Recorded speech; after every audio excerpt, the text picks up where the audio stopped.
मैं बेहद शुक्रगुजार हूँ बियॉन्ड बाउंड्रीज़ के साथियों का। दरअसल ये इस किताब में पहली चर्चा है। मुझे रस्म व रिवाज से आमतौर पे परहेज रहता है, तो जब प्रकाशक ने कहा कि वो इसको रिलीज़ कर दें, मैंने कहा आपने पब्लिक को ख़रीदने के लिए बोल दिया, रिलीज़ हो गई, अब इसमें क्या तामझाम करना। और वो जो लाल फीता सा करके और चार लोग खड़े हो जाएं, मुझे कभी ये चीज़ जमी नहीं है। वैसे एक दिक्कत है मणिंद्र भाई, हम अपनी रस्म भी नहीं बना पाते हैं। रस्में बहुत महत्वपूर्ण हैं, प्रतीक महत्वपूर्ण हैं, लेकिन हम अपनी रस्में भी उधार लेते हैं। शायद उसके चलते मुझे उस तरह की रस्मों से बहुत मैं जुड़ाव नहीं महसूस कर पाता। लेकिन शुक्रिया, ये इस किताब पे पहली चर्चा है वो आयोजित करने के लिए आपका बेहद शुक्रगुजार हूँ। शुक्रगुजार हूँ तमाम साथियों का जिन्होंने कहा, इस पे बोला, ख़ास तौर पे दो युवा साथी जिन्होंने किताब को पढ़ा, अपने विचार दिए, सत्यम तिवारी और मोंटी डागुर। आप दोनों का मैं बहुत शुक्रगुजार हूँ। बहुत ध्यान से, मेहनत से आपने किताब को पढ़ा। मेहनत से बाकियों ने भी पढ़ा, लेकिन आप लोगों ने पढ़ा। विद्यार्थी जब पढ़ता है तो ज़्यादा चिंता से पढ़ता है कि नहीं मेरे को बोलना है, कुछ गड़बड़ ना हो जाए, कोई बात रह ना जाए इत्यादि। तो और ये एक अच्छी परंपरा शुरू की आपने कि ये समीक्षा और टिप्पणी करने का काम ये सफ़ेद बाल वाले लोग ही ना करें, या बिना बाल वाले लोग ना करें, ये काले बाल वाले लोग भी ये काम करें। ये अच्छी परंपरा है। सफ़ेद भी हों वो भी ना करें।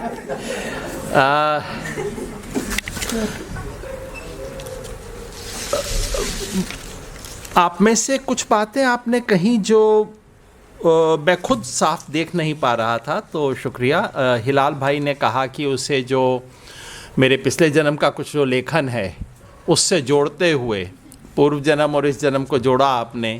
मैं खुद उतना साफ वो देख नहीं पाता हूँ, क्योंकि मैंने अपनी तरफ से वो चैप्टर बंद कर रखा है। पता नहीं मैं क्या करता था 10 साल पहले।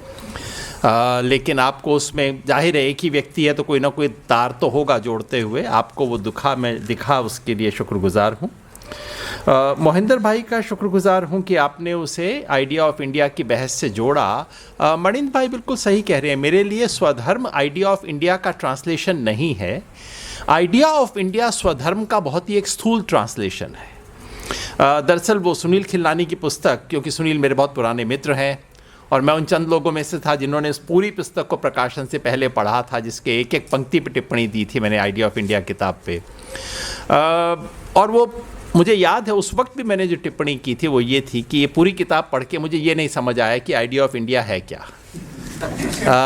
और सुनील इतना सुंदर लिखते हैं और इतना पावरफुल, इतना इंसाइटफुल लिखते हैं कि नहीं, उसमें बहुत इंसाइट्स हैं पॉलिटिक्स पे। लेकिन ये जो सिंपल सवाल है कि अच्छा तो आइडिया ऑफ इंडिया है क्या, इस प्रश्न का उत्तर नहीं है उस किताब में। और वहाँ से भी मेरी चिंता थी कि नहीं, ये एक सवाल है जिसका उत्तर होना चाहिए। तो आइडिया ऑफ इंडिया एक बहुत ही क्रूड सा ट्रांसलेशन है स्वधर्म का, जिसे मैं काफ़ी समय से खोजने की कोशिश कर रहा हूँ। मणिंद्र भाई का शुक्रगुजार हूँ कि उन्होंने उस बात को कहा जिसे कहना चाहिए, और हम कहने से भी डरते हैं उस बात को। ये किताब मैं अंग्रेज़ी में नहीं लिख सकता था,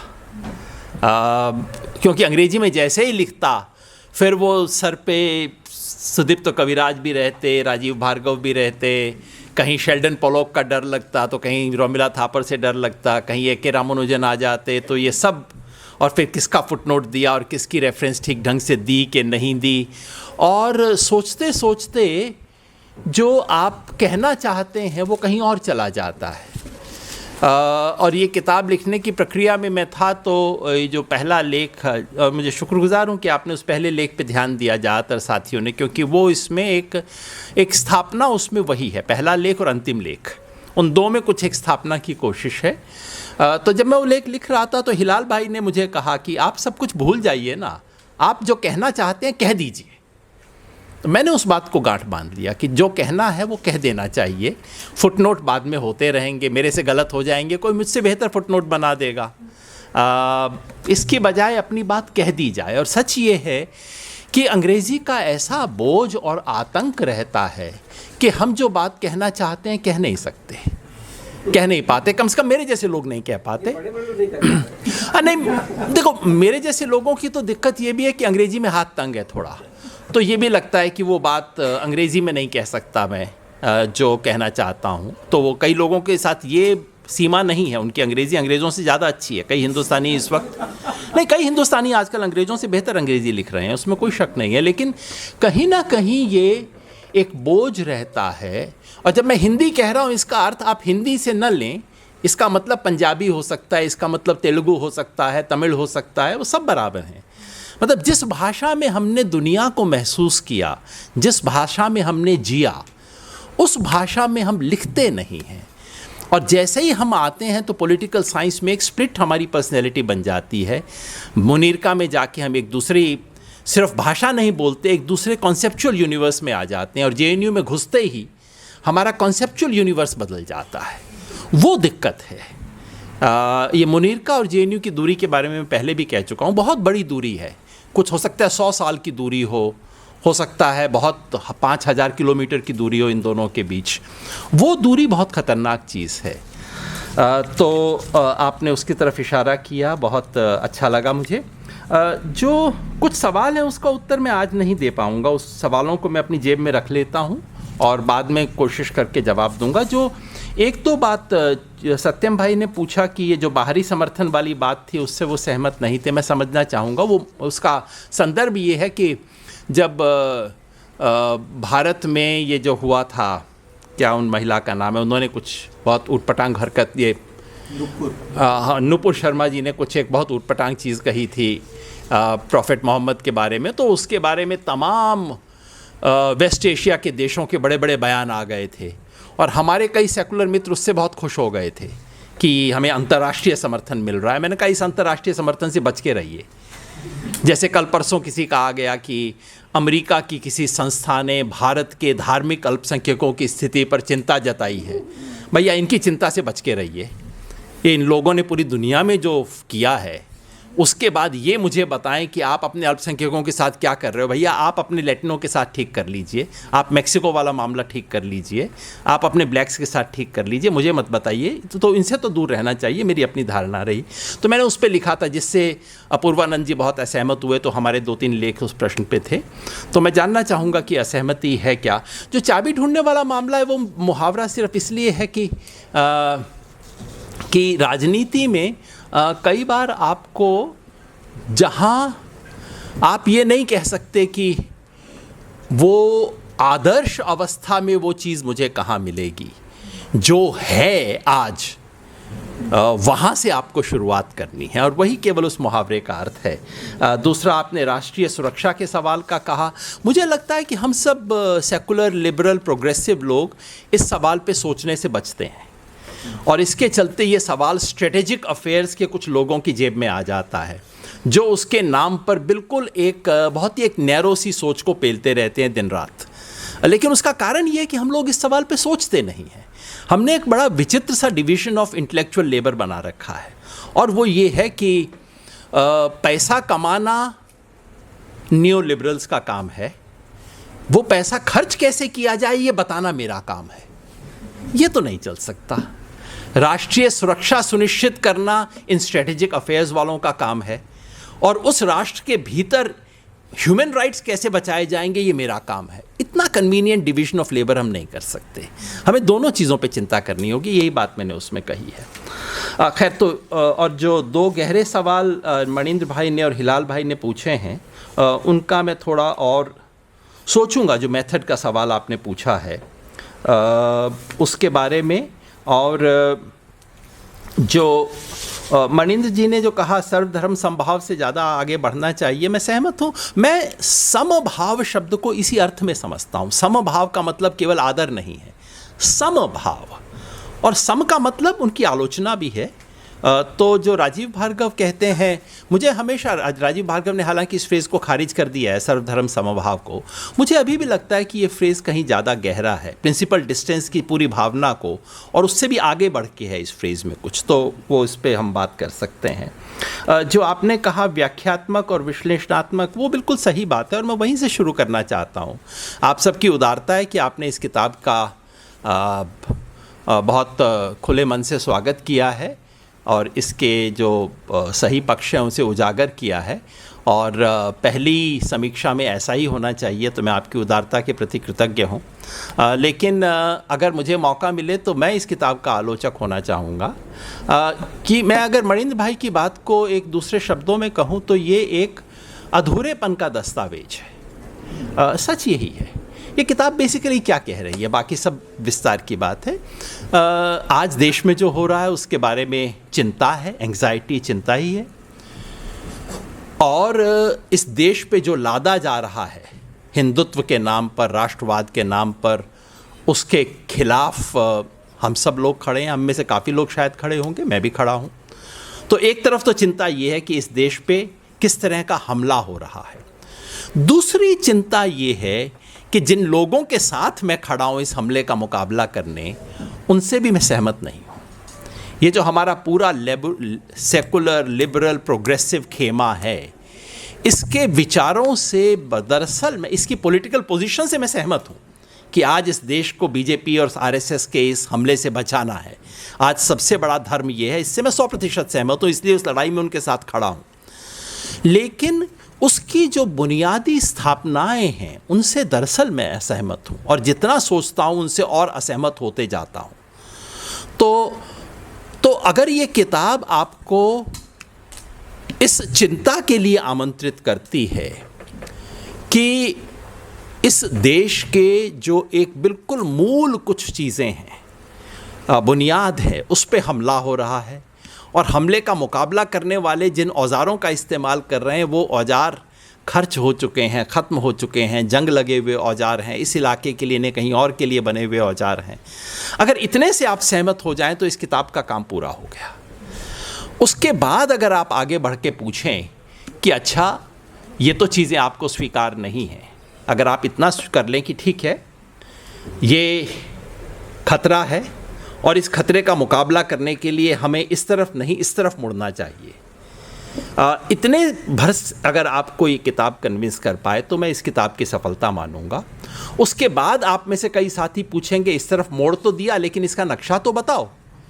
वो नक्शा ये किताब नहीं देती, और इसलिए नहीं कि मेरे पास कोई समय की कमी थी, इसलिए नहीं कि मेरे पास कोई लिखने में जल्दबाजी हो गई, इसलिए कि वो विचार हैं नहीं अभी।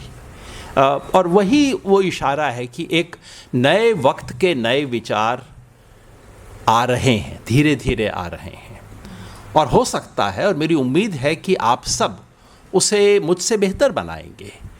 और ये किताब सिर्फ एक कोशिश है कहने की, अगर आपको पॉलिटिकल साइंस की भाषा में कहूँ तो भाई पॉलिटिकल थ्योरी वैसे मत किया करो जैसे आपको क्लास में पढ़ाई जाती है।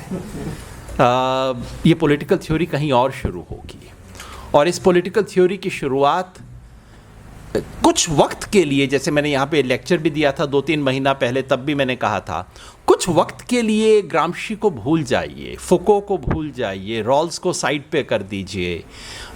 ये सब लोगों ने अच्छा ही लिखा है, कुछ भी गलत नहीं लिखा, मगर ग्रामशी की चिंता ये नहीं थी कि आप अपनी पॉलिटिकल साइंस की किताब में क्या पढ़ेंगे। उसकी चिंता ये थी कि इटली में उस वक्त कुछ हो रहा था जिसके बारे में वो परेशान था, जेल में बंद था, और कहना चाहता था अपने कम्युनिस्ट मित्रों से कि कॉमरेड ये जो तुम कर रहे हो बेवकूफ़ी का काम कर रहे हो, ऐसे मत करो। बेसिकली ग्रामशी ये कह रहा है कि तुम जो कह रहे हो कि ये जो रूलिंग क्लास है इसका वास्तव में कोई जनाधार नहीं, जैसे हमारे सब लोग मानते हैं मोदी तो बेवकूफ़ है, उसको मानने वाला कौन है, सब झूठ है, ईवीएम के सारे सत्ता में है। ग्रामशी कह रहा है यार ऐसी बेवकूफ़ी मत करो, ज़रा ध्यान से देखो, सचमुच इनका जनता से संबंध है, लोगों के दिमाग पे इनका कब्जा है, उसको उखाड़ने की कोशिश करो, है ना। ग्रामशी ये कह रहा है, बाकी सब उसकी लंबी लंबी कोटेशन हम निकाल सकते हैं, मोटे तौर पे ये कह रहे हैं ना वो। मैं चाहता हूँ कि आप वो काम करें, ग्रामशी की कोटेशंस मत दीजिए, आप भी अपने आप को जेल में बंद कर लीजिए, मौका मिलेगा तो भगवान ने चाहा तो आपको भी अवसर मिलेगा। तो आप नहीं, अवसर ना मिले किसी कारण से, भगवान इतना आपके प्रति कृपालु ना हो, तो आप अपने आप को हॉस्टल के कमरे में बंद कर लीजिए। आप ग्रामशी वगैरह को थोड़ा दिन के लिए भूल जाइए। आप एक देश में जी रहे हैं, उस देश में बहुत बड़ा संकट है, पूरी बुनियाद हिल रही है हमारे देश की, और देश की नहीं अब तो दुनिया की हिल रही है। ज़रा अपने आप से पूछिए कि तुमने ज़िंदगी में जितनी किताबें पढ़ी हैं उसने तुम्हें क्या सिखाया, और थोड़े देर के बाद किताबों को बिल्कुल साइड में रख दीजिए। ये समस्या है। आप यूँ समझिए, आप जहाँ से भी आते हैं, आप झांसी से आते हैं, भागलपुर से आते हैं, आप झुंझुनू से आते हैं, आप केरला से आते हैं, वहाँ कोई जाके आप घर में वापस गए, कोई आपसे पूछ रहा है बेटा जेएनयू में पढ़ के आए हो, अच्छा बताओ तो ये हो रहा है, क्या करना चाहिए? उसको आप ग्रामशी नहीं सुना सकते, उसको आपको कहना पड़ेगा ये जो हो रहा है क्या करना चाहिए। तो वो भले ही आपसे ना पूछे, आप अपने आप से पूछिए कि किसी ने मेरे को भेजा है। मैं आज भी एक खेल करता हूँ मणिंद्र भाई, मैं कहता हूँ गंगानगर के खालसा स्कूल के उन लोगों ने, जिनमें से आधे लोग खेती कर रहे हैं, कोई सब्जी की दुकान चला रहा है, उन्होंने मेरे को भेजा था जेएनयू। उन्होंने कहा था कि अच्छा हम तो अंग्रेज़ी नहीं बोलते, तुम ज़रा बोल सकते हो, ज़रा वहाँ जाओ तो कुछ ज़रा सीख के आओ और हमें बताओ क्या होना चाहिए।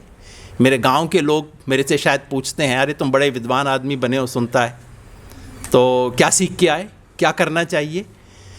और मुझे हमेशा लगता था कि उनके इस सवाल का मेरे पास कोई जवाब नहीं है। वो जो उस वक्त जो लगता है कि हमारे पाँव के नीचे ज़मीन नहीं है, वो महसूस कीजिए। जब तक ये महसूस नहीं करेंगे कि मुझे कुछ नहीं आता, तब तक आप सचमुच कुछ जान नहीं पाएंगे। तो इस किताब की तारीफ़ आपने की, मैं शुक्रगुज़ार हूँ। कमियां मैं गिना देता हूँ। ये किताब आपको उस दुनिया का नक्शा नहीं बताती जिस तरफ हमें जाना चाहिए। ये किताब आपको उसके लिए मेथड नहीं देती।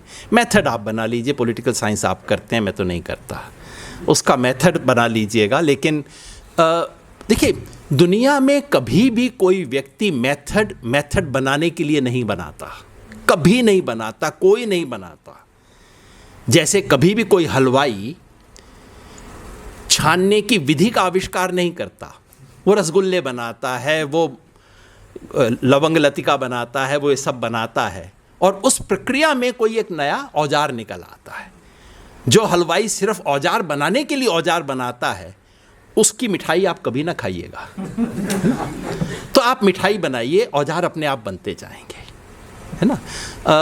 वो काम हम कैसे करें, मैं उसकी एक कमज़ोरी महसूस करता हूँ। दरअसल ये बात जो इस किताब के पहले 50 पन्ने में कही गई है, वो दरअसल 500 पन्ने में कही जानी चाहिए, और उससे बहुत सवाल पूछे जाने चाहिए जिन सवालों का अभी मेरे पास जवाब नहीं है। कभी कर पाया तो इस बात को 400-500 पन्नों में लिखूँगा, अभी मेरे पास इसका जवाब नहीं है, उतनी समझ नहीं है। और मैं ना लिख पाऊँ तो कोई बात नहीं, आप लिख देना ना। इस पे ज़रा सोचें कि हम इन सवालों से कैसे दो चार होंगे। चलते चलते एक इनविटेशन और दे दूं। इसके एक छोटे से टुकड़े पे कल मैं बोल रहा हूँ। कल इंडिया इंटरनेशनल सेंटर में एक व्याख्यान है इस पे, जो है एक वैचारिक संगम की खोज, और जिसमें मैं कह रहा हूँ कि 20वीं सदी की दो धाराएं हैं, जिन दोनों धाराओं का 21वीं सदी में संगम करने की ज़रूरत है, और वो कैसे होगा वो संगम इत्यादि। तो वो एक टुकड़ा है जिस पे मैं सोच रहा हूँ, लेकिन वो टुकड़े से ज़्यादा कुछ नहीं है। तो ये किताब सिर्फ एक आमंत्रण है हमें सोचने के लिए। इसलिए एक ऐसी भाषा में लिखी गई है जो कि एक उम्मीद करता हूँ सहज सरल भाषा है। बीच बीच में अनुवाद दो चार हो गए जो काफ़ी क्लिष्ट हैं, लेकिन जहाँ अनुवाद मैंने किए हैं या ठीक किए हैं तो मैं सादी भाषा में लिखता हूँ। कोशिश करता हूँ कि, और सादी भाषा केवल इसलिए नहीं कि कम्युनिकेट हो जाए, बल्कि इसलिए कि जितना सादी भाषा में हम सोचेंगे उतना स्पष्ट सोचेंगे।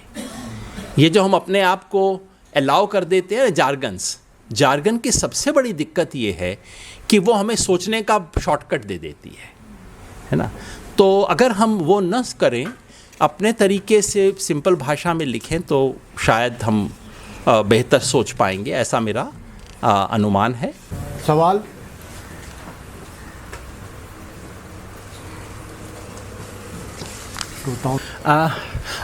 उर्मी, आप ठीक कह रहे हैं उर्वी कि हर एज में ये कहा जाता है हमारी एज में इतना बड़ा क्राइसिस है ना। और जब से मैं बड़ा हुआ हूँ मैं तो ये क्राइसिस शब्द तो मैं हमेशा सुनता रहा हूँ। 70 में भी क्राइसिस था, 80 में भी क्राइसिस था, 90 में भी, 1000 सब कुछ है। और एक मायने में इस बात से हर समाज कहीं ना कहीं अपनी ऊर्जा भी ग्रहण करता है, ये सोचने में कि जो हमारे साथ हो रहा है बहुत यूनिक है। और आमतौर पे गलतफहमी होती है, हर जनरेशन सोचती है हमारे साथ जो हो रहा है बहुत यूनिक है। यूनिक भले ही ना हो, वो डिस्टिंक्टिव होता है ना। तो उसे समझना बेहद ज़रूरी है, क्योंकि उसकी स्पेसिफिसिटी को समझना ज़रूरी है। तो यूनिकनेस की गलतफहमी अगर हमें स्पेसिफिसिटी समझने के लिए प्रोत्साहित करती है तो ये गलतफहमी एक अच्छी गलतफहमी है। ये कहने के बाद मैं कहूँगा कि आज जो भारतीय समाज में भारतीय राजनीति में पिछले 10 साल से हो रहा है वो एक अर्थ में वाकई यूनिक है कि पिछले 70 साल में भारत गणराज्य पे इस तरह का हमला कभी नहीं हुआ। इमरजेंसी हुई, लोकतंत्र पे हमला था, लेकिन वो हमारे जिसे सेकुलरिज्म कहा जाता है रफली, उस पे हमला नहीं था। वो हमारे गणराज्य की बाकी बुनियाद पे हमला नहीं था। ये पहली बार है कि हमारे गणराज्य की जो चारों बुनियाद मैं बताता हूँ, 4 सूत्र जो कहता हूँ स्वधर्म के, चारों पर हमला है, एक साथ हमला है और संविधान से बनी हुई सत्ता के शीर्ष से हमला है। ये हमला बिल्कुल उखाड़ सकता है इस देश को। इस मायने में वाकई यूनिक है, अलग है, खतरनाक है। लेकिन जो शायद किसी और साथी ने भी इशारा किया था, जो वक्त होता है चुनौती का, वो वक्त साथ में बहुत बड़ा अवसर भी होता है। आप देखिए दुनिया के जितने बड़े, जिनको हम पॉलिटिकल थिंकर्स कहते हैं, वो सब उसी वक्त पैदा हुए जब उनके समाज में बहुत बड़ी चैलेंज थी। तो पॉलिटिकल क्राइसिस वैसे तो बहुत बुरी चीज़ है, लेकिन पॉलिटिकल थ्योरिस्ट के लिए बहुत अच्छी खबर है कि बिल्कुल सही वक्त है आपके लिए। मतलब जैसा सट्टा बाज़ार के लोग कहते हैं कि अच्छा तेल का दाम गिर रहा है तो मतलब कुछ पैसा कमाने का मौका आ गया है, तो पॉलिटिकल थ्योरी के साथ भी कुछ ऐसा ही मामला है। स्थिति जितनी ख़राब होती है पॉलिटिकल थ्योरी उतनी अच्छी हो सकती है, होती नहीं है, हो सकती है, क्योंकि बहुत बड़ा संकट हमें आमंत्रित करता है ये सोचने के लिए कि जो कुछ मैंने सीखा था कहीं कुछ गलत तो नहीं था। वहीं से सोच शुरू होती है। तो ये शायद स्पेसिफिक है। जो प्रीति की बात है मेथोडोलॉजी के लिए, प्रीति, मैं मेथोडोलॉजी के खिलाफ नहीं हूँ। मैंने अपने जीवन की शुरुआत ही रिसर्च मेथोडोलॉजी के पेपर्स पढ़ाने से की थी और फिलॉसफी ऑफ सोशल साइंस पढ़ाने से की थी, और ये टॉमस कुहन, फेराबेंड वगैरह को मैं काफ़ी क्लासेस में पढ़ाता रहा हूँ। वो सब करने के बाद और कई सालों तक वो रिसर्च करने के बाद जो मेथोडोलॉजी बाउंड थी, मेरा एक ज़रूर मानना है, मेथड तो दुनिया में हर चीज़ का होना चाहिए। सब्जी बनाते वक्त भी एक मेथड होता है, बिना मेथड के सब्जी भी नहीं बनती, फुल्का भी नहीं बनता, अचार भी नहीं बनता, कुछ भी चीज़ नहीं बनती। ये मैं जानबूझ के सब मिठाई अचार के उदाहरण दे रहा हूँ क्योंकि हम सब मानते हैं कि हम किसी ऐसी एक्टिविटी में हैं जो बहुत सुपीरियर किस्म की हैं, और जो रसोई में एक्टिविटी होती है वो कुछ लोअर किस्म की होती है। ऐसा कुछ नहीं होता। सब्जी बनाने वाला भी एक खास मेथड, और कुछ सब्जी बनाने वाले मेथड से काम करते हैं, कुछ बहुत ही बेतरतीब तरीके से करते हैं, है ना। तो मेथड तो दुनिया में हर चीज़ में चाहिए। जो हमारी दिक्कत है, और हिंदुस्तान की सोशल साइंस की तो बहुत भयानक दिक्कत है, जिसका अंग्रेजी के अंदर मुहावरा है putting the cart before the horse. Method आगे आ जाता है, करना क्या है ये पीछे आता है। ये नहीं हो सकता, ये बिल्कुल वाहियात चीज़ है। मैं जानबूझ के बहुत स्ट्रॉन्ग शब्दों का इस्तेमाल कर रहा हूँ। मेथड पहले, और इस मेथड का इस्तेमाल किस चीज़ के लिए किया जाना चाहिए वो बाद में। ये कभी कोई काम की रिसर्च पैदा नहीं कर सकता। ये बिल्कुल दोयम दर्जे की, थर्ड रेट रेपुटेशन पैदा कर सकता है, उससे फालतू कुछ नहीं बना सकता। दुनिया में जो भी मेथड बने हैं, मेथड बदले हैं, मेथड का परिष्कार हुआ है, वो तभी हुआ है जब किसी के मन में कोई रियल इशू था। उसको समझने के लिए उसने कहा कि नहीं, ये जो मेथड है ठीक नहीं है। जब किसी ने खड़े होकर कहा कि मैं अपनी आँख से जो देख रहा हूँ इस देश के हालात, ये जीडीपी से कैप्चर नहीं होते हैं, मुझे कुछ और चीज़ चाहिए, ये जो है गलत है। वो जो उसकी छटपटाहट है वो आपको ह्यूमन डेवलपमेंट इंडेक्स देती है, एक अलग मेथड डेवलप करती है, वो छटपटाहट से निकलता है। वो आँख से कुछ देख रहा है, उसका मेथड जो बता रहा है उसे लगता है कि नहीं ये तो झूठ है, ये तो सच नहीं है। फिर वहाँ से शुरू होती है। तो मेथड ज़रूरी है, मगर ये कि मेथड पहले आए और उसके बाद हम सोचें कि करना क्या है, ऐसा न कीजिए। इससे रिसर्च नहीं होगा। मतलब डिग्री बहुत अच्छी मिल जाएगी, प्रोफेसर का रिकमेंडेशन भी अच्छा मिल जाएगा, लेकिन ज्ञान नहीं बनेगा इससे। जो अभिषेक का सवाल है, मैं समझता हूँ ये बहुत गंभीर सवाल है, हमें इन सवालों से दो चार होना चाहिए। हम JNU जैसी जगह आके या बाकी ऐसी जगह जहाँ बहुत अंग्रेज़ी में बात होती है, हम अपने जिस भी समाज से आते हैं उसके बारे में एक शर्मिंदगी का भाव पाल लेते हैं कि यहाँ तो बहुत ऊंची बातें हो रही हैं, मैं पता नहीं किस शिकोहाबाद से आया हूँ जहाँ पता नहीं लोग तो बहुत ही एक घटिया तरह का जीवन जीते हैं, उनके मन में तो पता नहीं कैसे बुरे ख्याल आते हैं। ये और कोई कर ले तो कर ले, सोशल साइंटिस्ट को तो ये कतई नहीं करना चाहिए। देखिए, यूरोप की सोशल साइंस कहाँ से पैदा हुई है? यूरोप की सोशल साइंस का मैं एक्चुअली मुरीद हूँ। मॉडर्न सोशल थ्योरी पूरी दुनिया के इतिहास में एक विलक्षण उपलब्धि है जो यूरोप की सोशल थ्योरी है। मगर वो क्यों विलक्षण है? वो इसलिए विलक्षण नहीं है कि वो किसी अमेरिका की नकल कर रहा था। वो इसलिए विलक्षण है कि ये लोग अपने समाज में घूम रहे थे, साधारण लोगों को देख रहे थे। वो एडम स्मिथ जो किताब लिखता है उसमें बहुत सुंदर लेख है, प्रताप मेहता का 10 दिन पहले। एडम स्मिथ की किताब किसी कैपिटलिज्म की फ़िलॉसफी देने से पैदा नहीं हो रही है, वो इस चिंता से है कि उस समाज में क्या हो रहा है, वो देख रहा है और उसे लगता है कि ये जिस शब्दों में बयान हो रही है शब्द नाकाफ़ी है ना। तो हमारी सोशल साइंस की शुरुआत इस चीज़ से होगी जब आप ऐसे लोगों के बीच में बैठेंगे जो कहेंगे ये मुसलमान तो ऐसे ही हैं, ये मुल्ले तो ये कर देंगे। आपको उसे सहमत नहीं होना है, उसे समझना है ये कौन व्यक्ति है, किस बैकग्राउंड से आ रहा है, क्या इसके मन में चिंता है और जीवन में क्या कुछ सोचता है। वहाँ से हमारी सोशल साइंस पैदा होगी। ये जो सोशल साइंस उसके प्रति पीठ मोड़ लेती है और कहती है रिग्रेसिव, कंजर्वेटिव, ये सब शब्द उसके ऊपर चिपका देती है, ये सोशल साइंस नहीं है। आपका प्रश्न है क्या भारतीय समाज कम्युनल है? नहीं। हाँ, क्यों? क्योंकि दुनिया के हर समाज में हमेशा अपने से अलग दिखने वाले लोगों के प्रति एक पूर्वाग्रह रहता है। दुनिया का कोई समाज नहीं है जहाँ ऐसा ना होता हो। आज ये हिंदू मुसलमान बना दिया गया है। मैं जानता हूँ, मैं हरियाणा से हूँ। हरियाणा में पार्टीशन के बाद बहुत पंजाबी लोग आए थे। अगर मैं वो बातें बताऊँ जो मैं बचपन में सुना करता था पंजाबी लोगों के बारे में हमारे अपने लोगों की तरफ से, तो मतलब उसे यहाँ छाप नहीं सकता मैं उस बात को। अब वो बात ख़त्म हो गई, अब सब हिंदू बन गए हैं, है ना। ये हर समाज में अपने से अलग दिखने वाले, अपने से अलग बोलने वाले, अपने से अलग तरह के लोगों के बारे में पूर्वाग्रह एक बहुत सामान्य चीज़ है दुनिया के हर समाज में। वो पूर्वाग्रह खून खराबे की शक्ल नहीं लेता। आमतौर पे वो पूर्वाग्रह एक माइल्ड से पूर्वाग्रह की तरह रह जाता है, दोस्तों के बीच में चुटकुलों की शक्ल ले लेता है। जैसे मैं जिस शहर में बड़ा हुआ था वहाँ ज़्यादातर लोग सिख थे, ज़्यादातर नहीं, मेरे इंस्टीट्यूशन में ज़्यादातर लोग सिख थे और वहाँ हिंदू थे, बागड़ी बोलने वाले थे, पंजाबी बोलने वाले थे। और वहाँ ये एक दूसरे के प्रति जो गहरे पूर्वाग्रह थे उसका आदान प्रदान चुटकुलों की मार्फत हुआ करता था। कभी कोई हिंसा नहीं हुई, केवल चुटकुलों का आदान प्रदान हुआ। तो वो समाज इस तरह से भी हैंडल करता है इन चीज़ों को एक दूसरे के बारे में। तो प्रेजुडिस होना बहुत नॉर्मल है।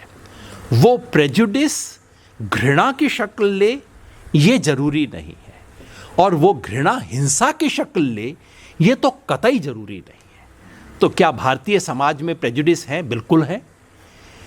हिंदुओं के बारे में है, जातियों के बारे में है, एक जाति के लोगों का उसी जाति के बारे में है, हर जगह की प्रेजुडिस है, मर्द के औरत के बारे में है।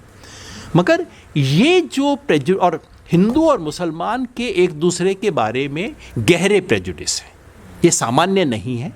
ये कोई कहे कि केवल बीजेपी के आने से हुआ है, बिल्कुल गलत बात है। हम सब ने बचपन में सुने होंगे क्या क्या बातें।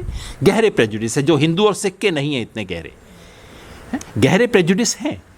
उसको समझना, उसे एड्रेस करना है ना, और दोनों तरफ से समझना है। मुसलमान के मन में भी उतना ही पूर्वाग्रह हिंदुओं के बारे में। वो आज इतना आक्रामक होकर कह नहीं सकता उन बातों को, तो वो अपने चुपचाप घर में बैठा हुआ अपने प्रेजुडिस को पाल रहा है। लेकिन इनका हम पर इसे समझेंगे नहीं तो हम जवाब कैसे देंगे? और ये कहना कि इंडियन सोसाइटी एक कम्युनल सोसाइटी है, जैसे कि यूरोप वाले लोग इससे मुक्त हैं। अरे देखिए ट्रंप क्या भाषा बोलता है, इससे लीचड़ भाषा हो सकती है कोई दुनिया में, है ना? आप बताइए। और ऐसे हिंदुस्तानी गोरों से मारे रहते हैं कि पता नहीं वहाँ तो पूरा सभ्यता है, वहाँ तो पूरी संस्कार है, वहाँ नैतिकता है, वहाँ लिबरलिज्म है। उनके सारे लिबरलिज्म का कच्चा चिट्ठा पिछले 3 महीनों में खुल गया है। जब से गाजा हुआ है, मैं समझता हूँ यूरोप के सारे मॉरल क्लेम्स का पर्दा गिर चुका है। जिस भाषा में इंग्लैंड का प्रधानमंत्री बोलता है, जिस भाषा में फ्रांस का प्रधानमंत्री बोलता है, तो स्पेन वाले ने इज्जत बचा के रखी हुई है थोड़ी सी। बाकी तो ये पूरी पश्चिमी सभ्यता को नंगा कर दिया इन लोगों ने। और इनके 300 साल की एनलाइटनमेंट, लिबरलिज्म वगैरह कितना झूठा था, आप सिर्फ एक गज़ा में देख सकते हो। ईरान में क्या बोल रहे हैं, क्या भाषा इस्तेमाल कर रहे हैं, है ना? तो ये हिंदुस्तानियों की ये जो एक इन्फीरियॉरिटी कॉम्प्लेक्स है कि भाई अंग्रेज़ सुंदर भी हैं, लिबरल भी हैं, शालीन भी हैं, सिविलाइज्ड भी हैं, इससे मुक्त होकर ज़रा सोचिए, है ना? बिल्कुल हमारे समाज में खूब कूड़ा है, कहाँ नहीं होता कूड़ा। कूड़े की सफाई हर एक को करनी होगी, हमें भी करनी होगी। जो आदित्य का सवाल है बीजेपी आरएसएस से, आपने उसे पार्टियों के ढांचे की तरह उस बात को समझा। मैं थोड़ा सा अलग बात कह रहा था। मैं कह रहा था कि देखिए, दिक्कत ज़िंदगी में कई बार होती है कि जो मेरे दोस्त हैं मैं उनसे असहमत हूँ, लेकिन मेरे दोस्त हैं और उनके साथ ही मैं लड़ूंगा, लेकिन मैं असहमत हूँ उनसे। और हमारी जो एक दिक्कत है, हमारे समाज की भी दिक्कत है, हमारे यहाँ दोस्त एक दूसरे से असहमत नहीं होते। जिस दिन असहमत होते हैं उस दिन दोस्ती टूट जाती है उनकी। और मैं समझता हूँ ये कोई भी एक इंटेलेक्चुअल कल्चर डेवलप करने का तरीका नहीं है ना? मणिंद्र मेरी किताब के में क्या खामियां हैं उसके बारे में 10 पेज का लेख लिखें और उससे मैं सीखूं, ये एक इंटेलेक्चुअल कल्चर को डेवलप करेगा। जो सुनील का सवाल है वो एक बहुत इम्पॉर्टेंट सवाल है।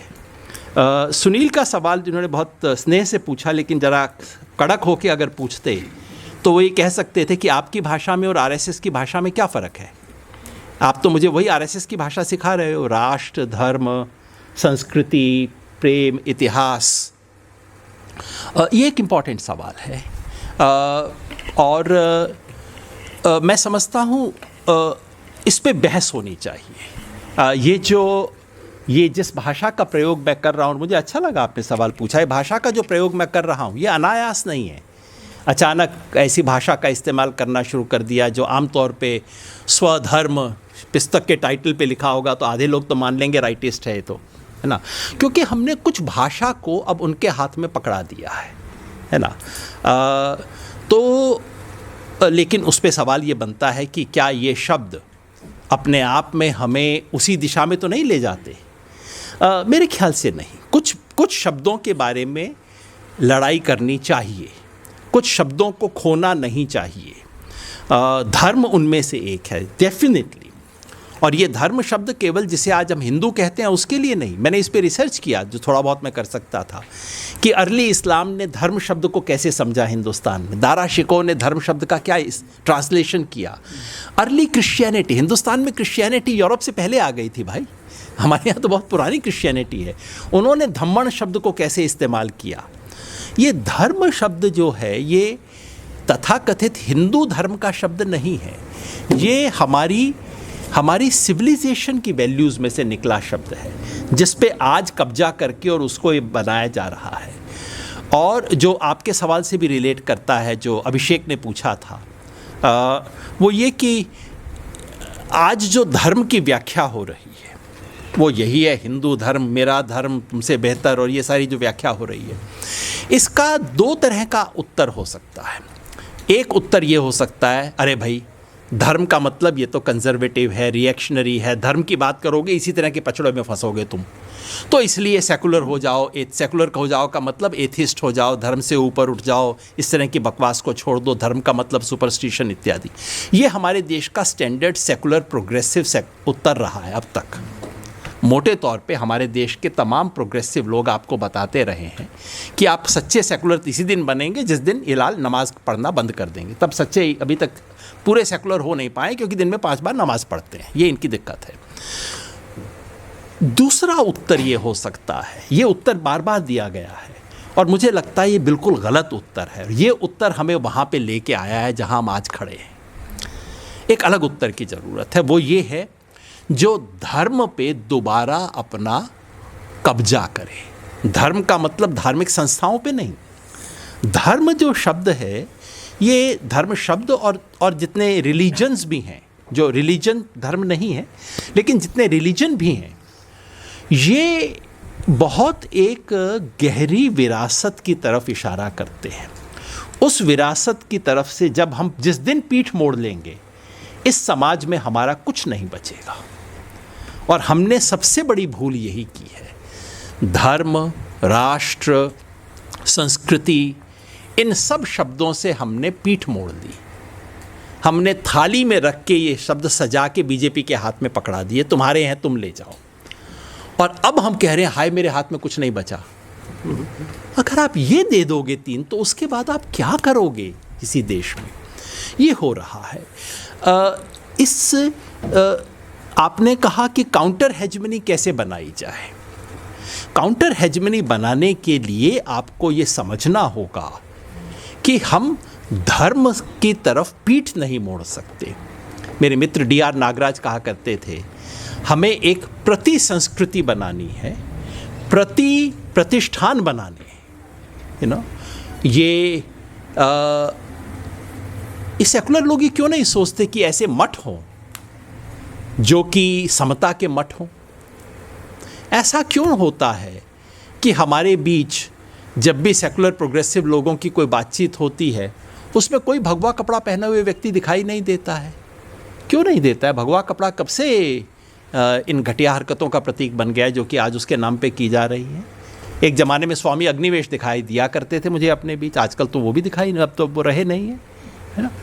हमने इन तमाम प्रतीकों को छोड़ दिया। मैंने पिछली बार भी कहा था, प्रोफेसर कविराज की एक बात मैं बार बार कोट करता हूँ, इसलिए कि हो सकता है आप में से किसी एक के जहन में उतर आए ये बात।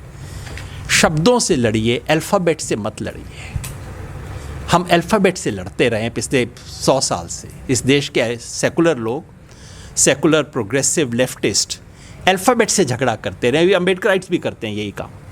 अल्फ़ाबेट से आप झगड़ रहे हैं, अल्फ़ाबेट से मत झगड़िए। उन्हीं अल्फ़ाबेट से नए शब्द बनाइए, क्रांतिकारी शब्द बनाइए, बदलाव कीजिए। तो हमें प्रति संस्कृति के प्रतीक बनाने हैं। क्या वो बनाते हुए हम RSS की भाषा का शिकार तो नहीं हो जाएंगे? ये सुनील का सवाल है।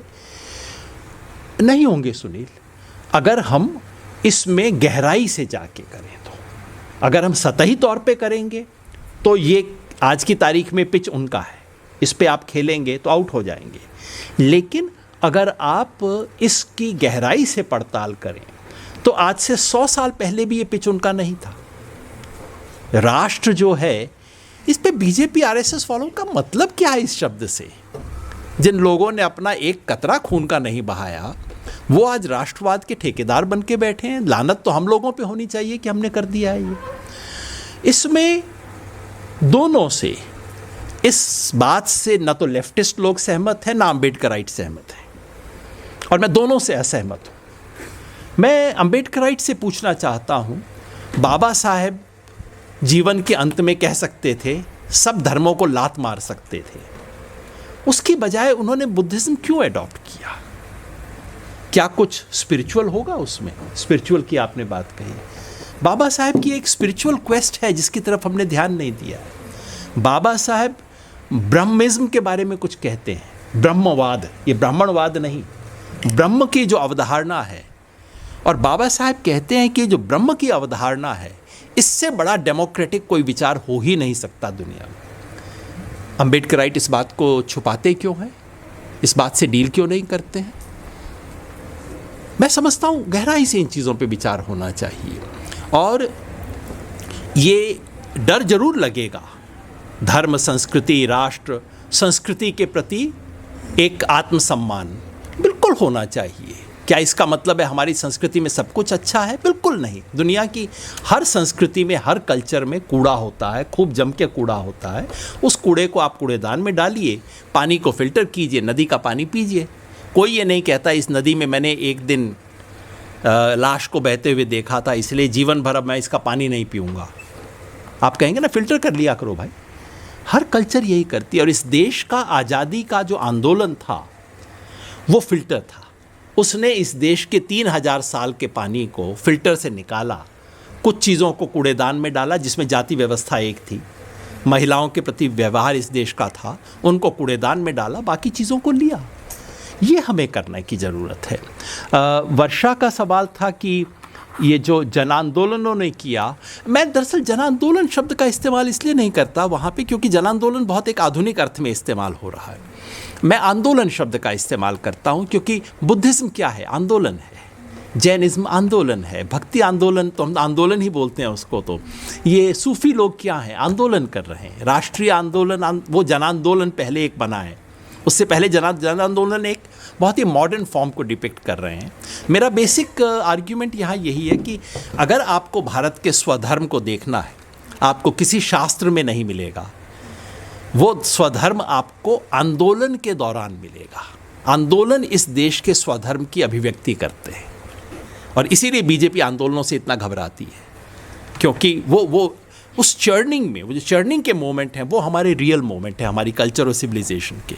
हमारे सिविलाइजेशन का जो ट्रू उसका एसेंस है वो इस चर्निंग के मोमेंट्स में ही है ना। इसलिए किसी शास्त्र से मैं उसको नहीं बांधता, किसी मनुस्मृति से नहीं बांधता। आरएसएस उस धर्म की व्याख्या को मनुस्मृति में ले जाना चाहती है, मैं उसको जो स्थापित चीज़ों के खिलाफ आंदोलन जब हो रहे हैं मैं उसमें ले जाना चाहता हूँ।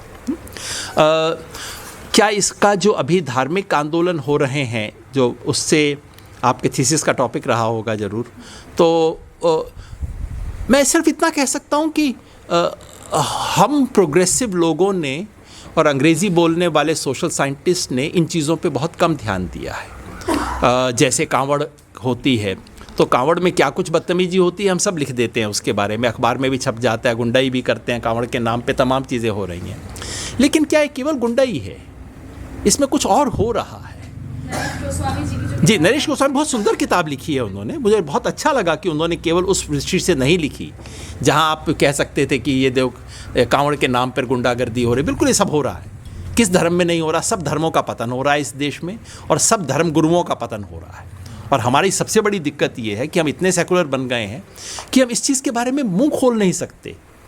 सब हिंदुओं का हो रहा है, मुसलमानों का हो रहा है, सिखों का हो रहा है, क्रिश्चियंस के, इन सबके धर्म गुरुओं का नैतिक पतन हो रहा है इस देश में, और कोई बोलने वाला नहीं बचा, कोई बोल नहीं सकता इस सवाल पे। तो इस पे बोलना जाना चाहिए। लेकिन कांवड़ यात्रा जो हो रही है और अचानक उसका पॉपुलर होना, कहीं एक अंदर की खोज है, एक ऐसे समाज में जहां इतना खोखलापन बन रहा है, उस समाज में अपने मीनिंग की तलाश कर रहे हैं लोग, उससे हमें जुड़ना होगा, है ना। वो जो डीजे बज रहा होता है और उसके पीछे रात 2 बजे औरतें भी जा रही हैं, वो सब कोफ तो मुझे होती है देख के, क्या कर रहे हो, कुछ अच्छा काम कर लिया करो। लेकिन ये सोशल साइंस नहीं है। एक गंभीर विद्यार्थी के रूप में हमें देखना होगा वो औरत रात 2 बजे क्यों जा रही है, क्या कर रही है, कहाँ जा रही है, अंत में उसे क्या मिल रहा है, कुछ ग्रहण कर रही है वो। तो इस इस गहराई से हमें धर्म को समझना चाहिए, उस तरह से नहीं जैसे आमतौर पे समझा गया है। उर्वी का सवाल जो नॉन हेजेमोनिक हम कैसे करें और एक अलग भाषा हम कैसे बनाएं, वेस्ट की भाषा से हम कैसे, इन कैटेगरीज से हम कैसे मुक्त हों, किरण का जो सवाल है। मेरा ये सवाल भी था कि कैटेगरीज से मुक्त अगर हो भी जाएंगे देन एक जो सिस्टमिक साइलेंसिंग रही है कुछ तबकों की, तो उनका कैसे हम करें? एग्जैक्टली नहीं, बिल्कुल सही सवाल है, मैं समझा आपकी बात को, क्योंकि वेस्ट से हम मुक्त नहीं हो सकते क्योंकि वेस्ट हमारा हिस्सा है। इस वक्त हम बैठे हैं, ये क्या है, ये एक सेमिनार हॉल में बैठ के प्रवचन हो रहा है, डिस्कशन हो रहा है, सीधे वेस्ट, और ये जो पोडियम पे खड़ा होना है सीधा चर्च से आता है। तो इतना वेस्ट का इतना कुछ हमारा हिस्सा बन चुका है, जो केवल दुखी होने की बात नहीं है। हमारे देश का संस्कार, जब मैं कहता हूँ हमारा ये जो है हमारा स्वधर्म प्रवाहमान है, तो उसने जिस जिस से मिला सीखा हमने, गैरों को भी अपनाया हमने, जो गाने में है ना, ये हमारा, ये प्रवाह हमारा है। तो वेस्ट भी हमारा उसका हिस्सा है। और वेस्टर्न सोशल साइंस जो है उसको आप बाईपास नहीं कर सकते, उसको पढ़ के समझ के उसकी लिमिटेशंस को ओवरकम कर सकते हैं। तो हमारे पे डबल बर्डन है। जो कोलंबिया हार्वर्ड में पढ़ते हैं उनको केवल अपना देश समझना है, अपनी सोशल साइंस समझनी है, उसके हिसाब से अपने देश को समझ लेना है। हमें अपने देश को भी समझना है, हमें उनकी सोशल साइंस भी समझनी है। तो हमें दोहरा काम करना है, क्योंकि आप इंडियन पार्लियामेंट को कैसे समझोगे जब तक आप वेस्टर्न पॉलिटिकल थ्योरी को समझ नहीं सकते। हालांकि इंडियन पार्लियामेंट में जो होता है उसका वेस्टर्न पॉलिटिकल थ्योरी से बहुत कम रिश्ता है। और नहीं, वैसी बात नहीं, क्योंकि लोग कहते हैं अरे यहाँ हमारे तो सिर्फ थिएटर होता है, but theatre is such a serious function. ये कह देना पार्लियामेंट में केवल नाटक होता है, कभी आप हबीब तनवीर के नाटक में जाके कहते हैं यहाँ केवल नाटक हुआ, आप नाटक समझते हैं ना? तो इंडियन पार्लियामेंट में जो नाटक होता है उसको नाटक की तरह समझिए, गंभीरता से। नाटक, studying theatre is a very serious activity, है ना? तो मगर अगर आप ये समझेंगे कि जो ब्रिटेन में होता है वो हमारे यहाँ क्यों नहीं होता, that is the source of problem. हम गलत सवाल पूछते हैं।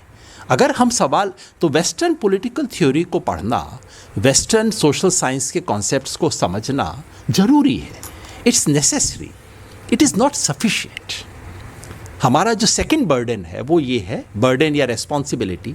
और इसलिए हमारी सोशल साइंस अच्छी जब होगी वो वेस्ट की सोशल साइंस से बहुत सुपीरियर होगी, क्योंकि उनका दुनिया के एक छोटे से टुकड़े को देख के बनाई हुई सोशल साइंस है। ये जो हम इतनी बड़ी किताब पढ़ते हैं रॉबर्ट डाल की डेमोक्रेटिक थ्योरी, वो किताब किसके बारे में लिखी गई है, याद है किसी को? जी, यूएस में किसके बारे में लिखी गई है? New Haven. जी, न्यू हेवन कितना छोटा शहर है, वो आपके द्वारका जो है ना उससे छोटा होगा शहर। ये जो द्वारका हमारा कॉलोनी है, उस न्यू हेवन नामक छोटे से शहर पे एक बहुत सुंदर किताब लिखी गई, गहरी किताब लिखी गई, और उसके बेसिस पे हम दुनिया भर की डेमोक्रेसी को समझने की कोशिश करते हैं, जिसको कहते हैं ना टेल वैगिंग द डॉग, है ना? कुत्ता पूंछ हिलाए तो ठीक है, पूंछ कुत्ते को हिलाए तो अजीब चीज़ होती है ना। तो ये हमारे हर वक्त होता रहता है।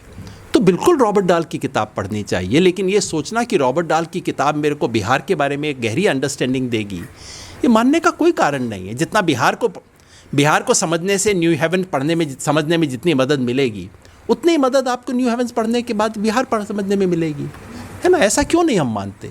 या हम ये कहें कि नहीं, वहाँ जो होता है वो प्योर ओरिजिनल मॉडल होता है, हम सब केवल उसकी जीरोक्स कॉपीज़ हैं। ऐसा तो नहीं है ना। लेकिन हमारी सारी सोशल साइंस इसी नियम पे चलती है कि हम जीरोक्स कॉपीज़ हैं, ओरिजिनल वहाँ है।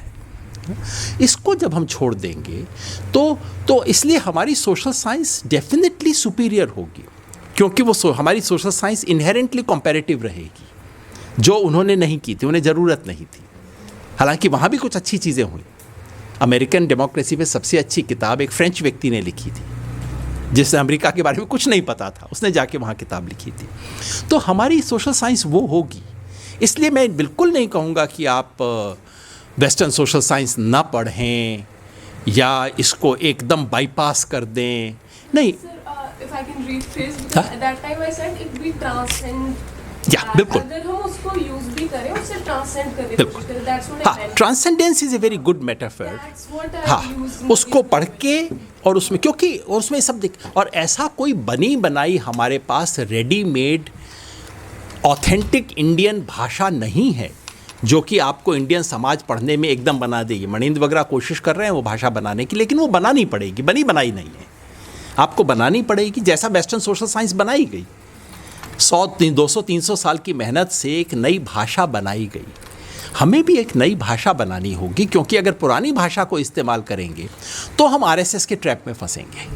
फिर वो वही होगी कि महिलाओं का स्थान यहाँ पे है और वो जो पुरुष सूक्त है, कौन पाँव से पैदा हुआ कौन सर से पैदा हुआ, इस तरह की बकवास चीज़ों में हम फंसेंगे, है ना। तो हमें बनानी होगी, लेकिन ये मैं कई बार खींच से कह देता हूँ कि यार अब ग्रामशी बंद कर दो। सिर्फ खींच से कहता हूँ, इसलिए नहीं कि ग्रामशी के प्रति कोई सम्मान की कमी है, मैं तो सिर्फ इतना कहता हूँ यार वो ग्रामशी जो किया वो कर लो ना। वेस्टर्न सोशल थ्योरी ने जो किया अपने समाज के साथ, हम वो अपने समाज के साथ करें।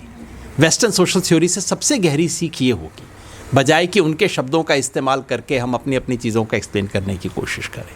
ये मैं कह रहा था। शुक्रिया योगेन भाई। मैं जानबूझ के केवल हिंदी में नहीं बोलता और उसका बड़ा साधारण कारण है। आपने देखा होगा कई बार मैं आमतौर पे लेक्चर में पहले पूछ लेता हूँ, क्या कोई ऐसा व्यक्ति है जो कि हिंदी बिल्कुल नहीं समझता? और अगर एक भी व्यक्ति वहाँ है तो फिर मेरा धर्म बनता है कि मैं केवल हिंदी ना बोलूँ। कई लोग नॉर्थ ईस्ट से आते हैं, हिंदी बिल्कुल नहीं समझते, उनके बारे में आज इस गोष्ठी में मैं पूरा 100% हिंदी बोल सकता हूँ, क्योंकि ये हिंदी के किताब पर हिंदी में आयोजित परिचर्चा है। और जो व्यक्ति हिंदी नहीं समझता वो इस परिचर्चा में आएगा नहीं, क्योंकि वो पढ़ नहीं सकता। जैसे किसी फ़ारसी में लिखी हुई किताब की चर्चा में मैं नहीं जाऊँगा, क्योंकि मैं पढ़ नहीं सकता उस किताब को, है ना। आज की बात अलग है, लेकिन जहाँ भी एक भी व्यक्ति है जो कि मेरी भाषा नहीं समझता, तो फिर मेरी जिम्मेवारी है कि मैं उससे संवाद करूं। और ये इसलिए हो जाता है कि हिंदी वालों के हिंदी एक तरह से बेचारी है, दूसरी तरफ से हिंदी आक्रामक है। हिंदी वालों का ये दम्भ भी रहता है ना, हम तो राष्ट्रभाषा हैं, तुम्हें क्यों नहीं आती। ये बहुत ही बेकार चीज़ है, क्योंकि राष्ट्रभाषा नामक कोई चीज़ इस देश में नहीं है। और ये जो हिंदी वालों की ज़ोर ज़बरदस्ती है, तो हिंदी बिल्कुल मतलब एक वो जो मैं कई बार कहा करता हूँ, हिंदी सास की तरह व्यवहार करती है बाकी भाषाओं से, और दूसरी तरफ दासी भी है, अंग्रेजी की दासी है, बाकियों की सास है। इसलिए मैं कोशिश करता हूँ कि ये चीज़ कभी ना करूँ कि भाई मेरी हिंदी तुमसे बेहतर, तुम्हें हिंदी नहीं आती, तुम मेरी बात समझो ना। तो इसलिए करना पड़ता है। हैदराबाद में केवल हिंदी में बोलना गलत है। हाँ, मुझे अगर दक्षिणी अच्छी आती तो शायद मैं केवल दक्षिणी में बोल सकता था, है ना। क्योंकि सास भी कभी बहू थी। जो किताब मेरी उम्मीद है कि मोटिवेशनल नहीं होगी, अगर किसी को मोटिवेशन मिल जाए तो मतलब गलती से होगा ऐसा। किताब विचार के बारे में है। आप कह रहे हैं कि विचार तो हमारे पास हैं, बस उसे क्रियान्वयन करने की ज़रूरत है। मेरी असहमति है, मुझे लगता है कि विचार नहीं है हमारे पास। और ख़ास तौर पे इस देश में आज जो इस देश की बुनियाद की रक्षा करने की जिम्मेवारी जिन लोगों पे आई है, मुझे वाकई लगता है उनके पास विचार नहीं है। और मुझे ये भी लगता है कि चूंकि उनके पास विचार नहीं है, इसलिए जो लोग आज सत्ता में बैठे हैं वो बैठे हैं, है ना। तो ये एक लंबी बहस का सवाल हो जाएगा, लेकिन मुझे ज़रूर लगता है कि या यूँ समझ लीजिए कम से कम हम वो काम कर लें जो हम कर सकते हैं। विचार तो हम बना सकते हैं ना, उतना काम तो हम कर लें। बाकी उन विचारों को लेके करना क्या है उसमें भी मैं लिखता रहता हूँ। आप आइए, स्वागत है। जो काउंटर डिस्कोर्स का सवाल था कि बीजेपी वाले आजकल इन शब्दों को सिविलाइजेशन और ये सब का इस्तेमाल करना शुरू कर रहे हैं। ये ठीक है। देखिए, बीजेपी की ट्रेजेडी ये रही है कि बीजेपी के साथ इस देश के किसी भी फर्स्ट रंग इंटेलेक्चुअल ने कभी भी उनके साथ संबंध नहीं रखा। और एक बीजेपी की ट्रेजेडी है, दूसरा दुनिया भर में किसी भी इस तरह की आइडियोलॉजी के साथ कभी कोई बहुत संवेदनशील आर्टिस्ट नहीं जुड़ता है, कभी कोई बड़ा इंटेलेक्चुअल नहीं जुड़ता है, लेकिन पैसे से बहुत कुछ काम करवाया जा सकता है। तो बीजेपी ने ऐसे कुछ कवियों को भी खरीद लिया है और अब धीरे धीरे कुछ सोशल साइंटिस्ट को भी खरीदना शुरू कर दिया, कुछ लोगों को ऊपर बढ़ाना शुरू कर दिया है। उन्होंने भी डीकोलोनाइजेशन की भाषा सीख ली है, इतनी भी क्या मुश्किल है, अंग्रेजी बोलनी है ना, वो भी बोल लेंगे थोड़ा। अब उनके अंग्रेजी बोलने वाले कम थे, उनके पास अब आ जाएंगे। पैसे से जब सब कुछ खरीदा जा सकता है, अंग्रेजी भी खरीदी जा सकती है। और जब वो आ जाएंगे तब आपके पास वाकई कोई जवाब नहीं होगा। इसलिए मुझ जैसे लोग आपको वक्त से अलर्ट कर रहे हैं कि ये जो पूरा डीकोलोनाइजेशन की बात है, उस पर भी दो प्रतिक्रिया हो सकती है। एक तो ये कि नहीं, डीकोलोनाइजेशन की बात ही बेकार है, छोड़ो, ये तो एकदम प्रतिगामी बात है, जैसी मीरानंदा कहती हैं, डीकोलोनाइजेशन की बातें कर करके आप बीजेपी को यहाँ लेके आए हो, है ना। मेरी राय उससे एग्जैक्टली उल्टी है कि आप उन विचारों को नज़रअंदाज करने की वजह से यहाँ पहुँचे हो, और अगर आप और नज़रअंदाज करोगे तो आप कहीं के नहीं बचोगे। अभी तो आपके पास कुछ बची खुची पिछले 30-40 साल की विरासत के चलते कुछ बचा हुआ है, सब साफ हो जाएगा अगर आप इन विचारों से डील नहीं करेंगे। डीकोलोनाइजेशन का सवाल है, सिविलाइजेशन स्टेट कोई बीजेपी का शब्द नहीं है। पहली बार मैंने शब्द रविंद्र कुमार से सुना था, तीन मूर्ति के जो लिबरल प्रोग्रेसिव डायरेक्टर थे वो थे।